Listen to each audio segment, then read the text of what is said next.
اعوذ باللہ من الشیطان الرجیم بسم اللہ الرحمن الرحیم اللہم صلی علی محمد و علی آل محمد۔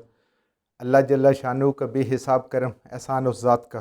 کہ جس نے ایک دفعہ پھر قرآن مجید سمجھنے کے لیے یہاں پہ ہمیں اکٹھا کر دیا۔ آج ہم انشاءاللہ 12واں پارہ سورہ یوسف کی آیت نمبر 47 سے اپنا سبق شروع کریں گے۔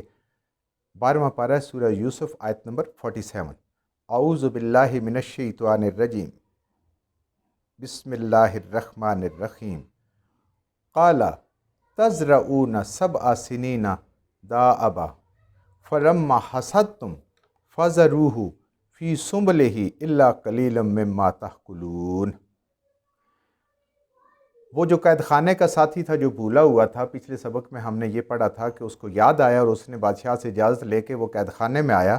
اور حضرت یوسف علیہ السلام کو بادشاہ کا جو خواب بادشاہ نے دیکھا تھا وہ پورے کا پورا سنایا اور کہا کہ آپ مجھے اس کی تعبیر بتائیں تاکہ واپس جا کے میں بادشاہ کے دربار میں اور اپنے لوگوں کو بتا سکوں کہ ایک کتنی قدر و منزلت والا، کتنی قدر والا انسان جیل میں آپ نے ڈالا ہوا ہے اور وہ آپ کی قدر و قیمت کو پہچانے کہ پورے ملک میں جو کوئی بات نہیں بتا سکتا، اگر آپ بتائیں گے، اللہ نے آپ کو جو علم دیا، جو آپ کے پاس علم ہے اس سے بتائیں گے تو ان سب کو آپ کی قدر قیمت، آپ کی حیثیت، آپ کا علم معلوم ہو جائے گا۔ قال، کہا یوسف علیہ السلام نے اس شخص کو جواب دیا، تزرعون، کھیتی باڑی کرو گے تم، سبع سنین دأبا، 7 سال لگاتار خوب محنت سے، 7 سال تم لوگ خوب محنت سے کھیتی باڑی کرو گے، خوب بارشیں برسیں گی، خوب تمہاری فصلیں ہوں گی۔ فما حصدتم، پس جو فصلیں کاٹو تم، جو بھی فصلیں تم کاٹو، فذروہ فی سنبلہ، پس اس کو چھوڑ دو، بچا لو اس کی بالی کے اندر، یعنی جیسے چھلی ہے تو وہ اس کے ساتھ لگی رہے جس کے ساتھ لگی ہوئی ہے، اور اگر گندم ہے تو وہ اس سٹوں کے اندر موجود رہے، اس کو نکالنا نہیں ہے، اس کے اندر موجود رہے۔ الا قلیلا مما تاکلون، مگر وہ تھوڑی سی جتنی تم نے استعمال کرنی ہے اس کو سٹوں سے نکالو، باقی جو تمہاری ضرورت سے زیادہ اس کو اس کے اندر رہنے دو، اس کی بالی کے اندر، یعنی جہاں جہاں کوئی چیز ہے، کوئی دال ہے، کوئی اور اناج ہے، جس چیز کے اندر موجود ہے اس کو مت نکالو، اس کے اندر رہنے دو، صرف اپنے استعمال کی ضرورت کی چیز جتنی تھوڑی سی ہے وہ، یعنی اس کا مطلب یہ ہے کہ وہ اتنے خوشحال تھے کہ پیداوار زیادہ تھی اور استعمال اس کا کم تھا۔ ثم، پھر، یاتی من بعد ذالک، پھر ان 7 سالوں کے بعد آئے گا اس کے بعد، سبع شدادن، 7 برس سخت قحط کے، بارشیں نہیں ہوں گی، فصلیں نہیں ہوں گی، 7 سال پھر سخت آئیں گے قحط کے۔ یاکلنا، کھا جائیں گے، ما قدمتم لہن، جو اس سے پہلے تم نے جمع کر رکھا ہے، جو پہلے تم نے جمع کر رکھا ہے وہ تم استعمال کرو گے، آہستہ آہستہ وہ ختم ہونے کی طرف جائے گا، ان سالوں میں تم اس کو کھا لو گے۔ الا قلیلا مما تحسنون، مگر وہ تھوڑا بہت جو تم بچا رکھو، زیادہ تر تم استعمال کر لو گے، بہت تھوڑا سا ایسا ہوگا ان 7 سالوں میں جو تمہارے پاس بچے گا۔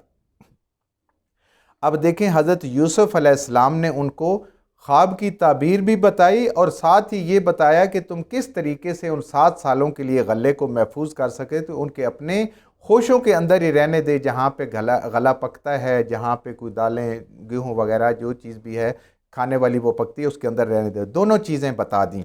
کوئی یہ نہیں کہا جی آپ نے تو ایک بے گناہ کو قید میں ڈالا ہوا ہے، میں تو نہیں بتاتا جی، جیسے عام ایک انسان کرتا ہے، لیکن چونکہ وہ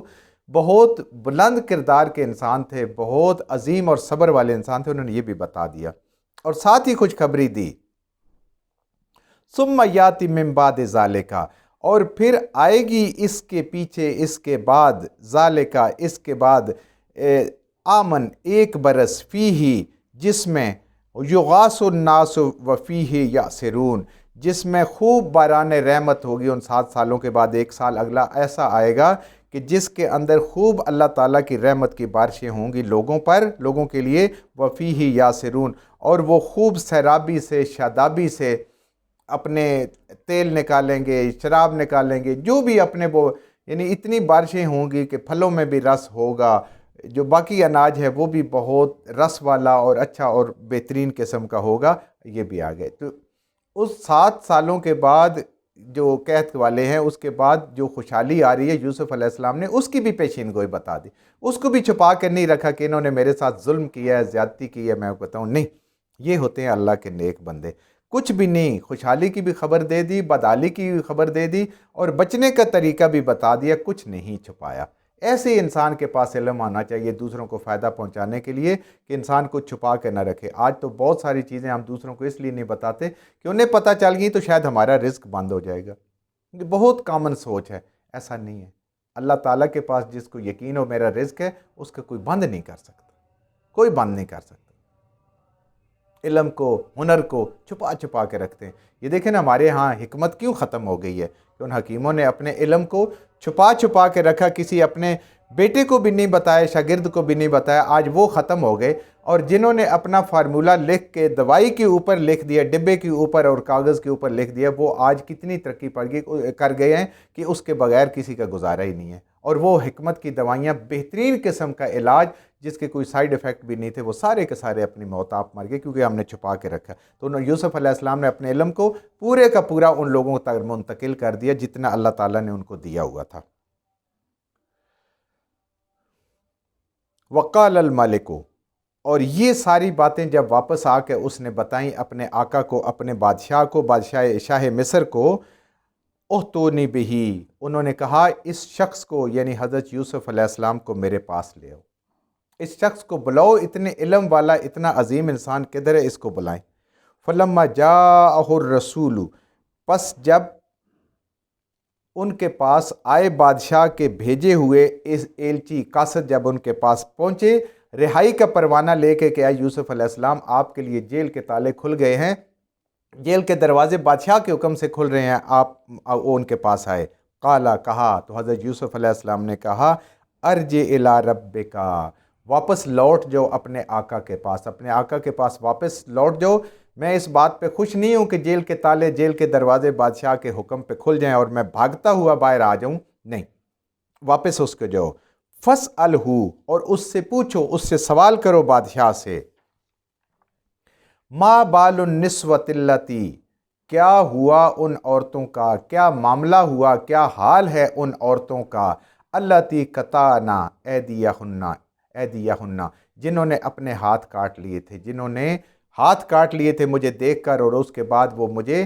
ورغلا رہی تھی، ان عورتوں کا کیا حال ہے، ان عورتوں کا کیا ہوا۔ اب دیکھیں یوسف علیہ السلام کی شرافت کی انتہا کہ ان عورتوں کا، انجان عورتوں کا نام لیا، لیکن عزیز مصر کی بیوی کا نام نہیں لیا جس نے سب سے زیادہ آپ کو تکلیف پہنچائی اور پریشان کیا، آپ نے اس کا نام لیا کیونکہ آپ نے اس کے گھر کا نمک کھایا ہوا تھا۔